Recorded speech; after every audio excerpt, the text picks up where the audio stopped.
नमस्कार। YouTube channel Ajamil मेरी बात में आपका स्वागत है। आज हम चर्चा करेंगे भारतीय रंगमंच यानी हिंदी रंगमंच के समक्ष उभर कर आई हुई नई चुनौतियाँ। आज़ादी के बाद रंगमंच अपने अस्तित्व को लेकर के आज तक लगातार उसे बचाने के सिलसिले में संघर्ष करता चला आ रहा है और नई चुनौतियों का सामना कर रहा है। पिछले दिनों रंगमंच ने अपने आकार को और विस्तृत बनाने के लिए और दूर तक अपनी मार ले जाने के लिए, अपनी मारक क्षमता बनाने के लिए बहुत प्रयास किए और सभी चुनौतियों का सामना किया।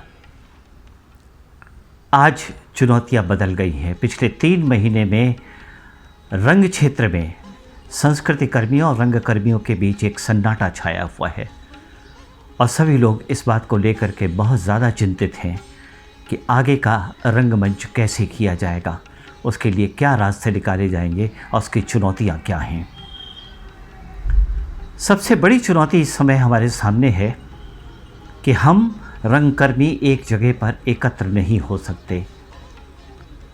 हमें एक डिस्टेंस बना करके चलना है, सोशल डिस्टेंस बना करके चलना है अगर कोरोना वायरस के ख़तरे से बचना है तो।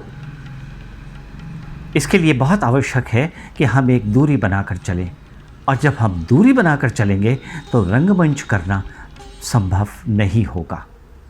जाहिर है कि हमें रंगमंच के तौर तरीके में परिवर्तन लाना होगा और हमें देखना होगा कि इस स्थिति में हम रंगमंच पर क्या कर सकते हैं, क्या नया कर सकते हैं और नई चुनौतियों का सामना करते हुए नई चीज़ें कैसे सामने ला सकते हैं।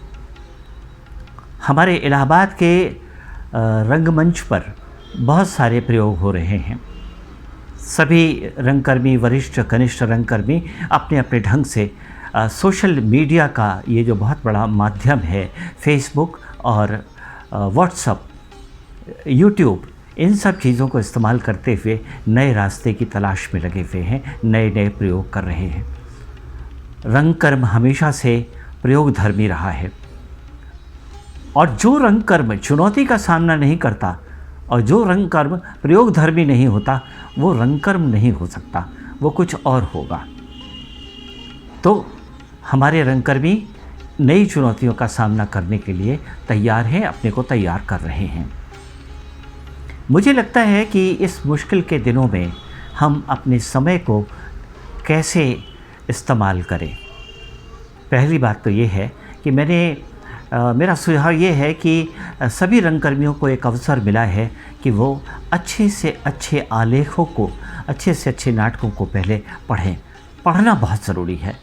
उपन्यासों को पढ़ें, कविताओं को पढ़ें और पढ़ करके अपने मन को, अपनी मानसिक स्तर को तैयार करें।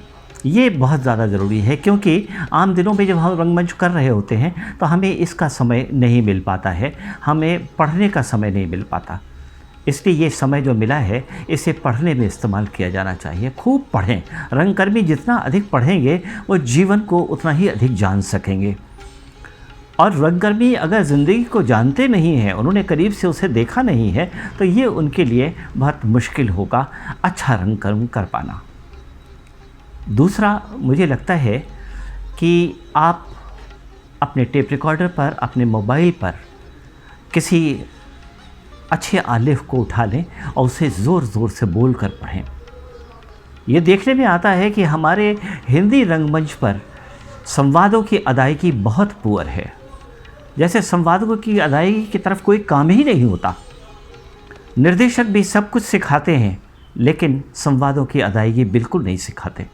संवाद कैसे बोले जाएं, लोगों का तलफ़्फ़ुज़ गलत होता है, लोगों का जो एक्सप्रेशन है वो गलत होता है।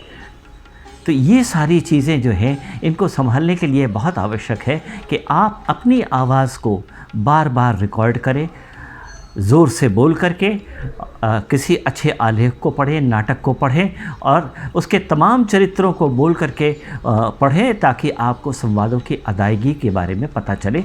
और जब आप रिकॉर्ड कर लें तो अपने मित्रों को उसकी रिकॉर्डिंग भेजें और उनसे पूछें, ज़रूर पूछें उनसे कि ये जो मैंने रिकॉर्ड किया है इसमें मेरी वॉइस कैसी है, मेरा तलफ़ुज़ कैसा है और मेरी अदायगी में क्या कुछ इम्प्रूवमेंट हो रहा है।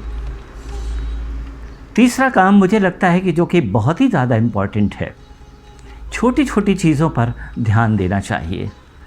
हम लोग सब जब रंगमंच का करने के लिए आते हैं तो अभिनेता होना चाहते हैं, हीरो बनना चाहते हैं नाटक में।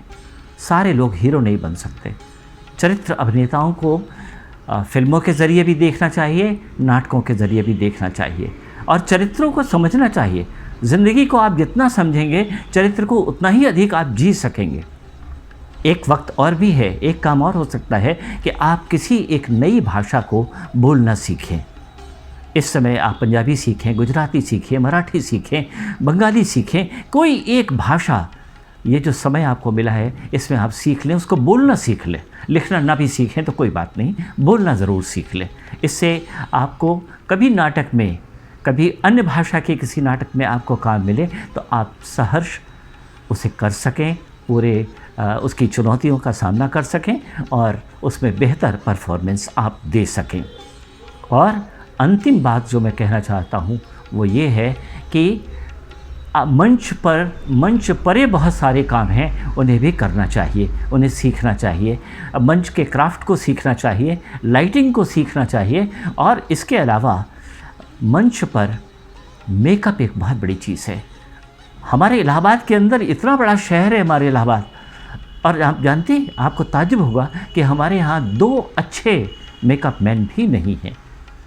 हमारे पास जो भी मेकअप मैन है जिसको कोई अनुभव नहीं है उस क्षेत्र का, हम उससे काम चला रहे हैं। काम चलाने की स्थिति नहीं होनी चाहिए। हमें एक अच्छे मेकअप मैन को ट्रेन करना चाहिए, मेकअप मैन को उसकी कला को सीखना चाहिए। और यूट्यूब पर मेकअप से जुड़े हुए बहुत सारे वीडियोस पड़े हुए हैं, आप उन्हें देखिए और अनुभव से सीखिए। इसकी किताबें बहुत सारी हैं, आप किताबें लेकर के किताबों में अध्ययन कीजिए और लाइट के बारे में भी सीखिए। लाइट का सीखना बहुत ज़रूरी है, कभी ज़रूरत पड़े तो आप लाइट भी दे सकें अपने नाटक में।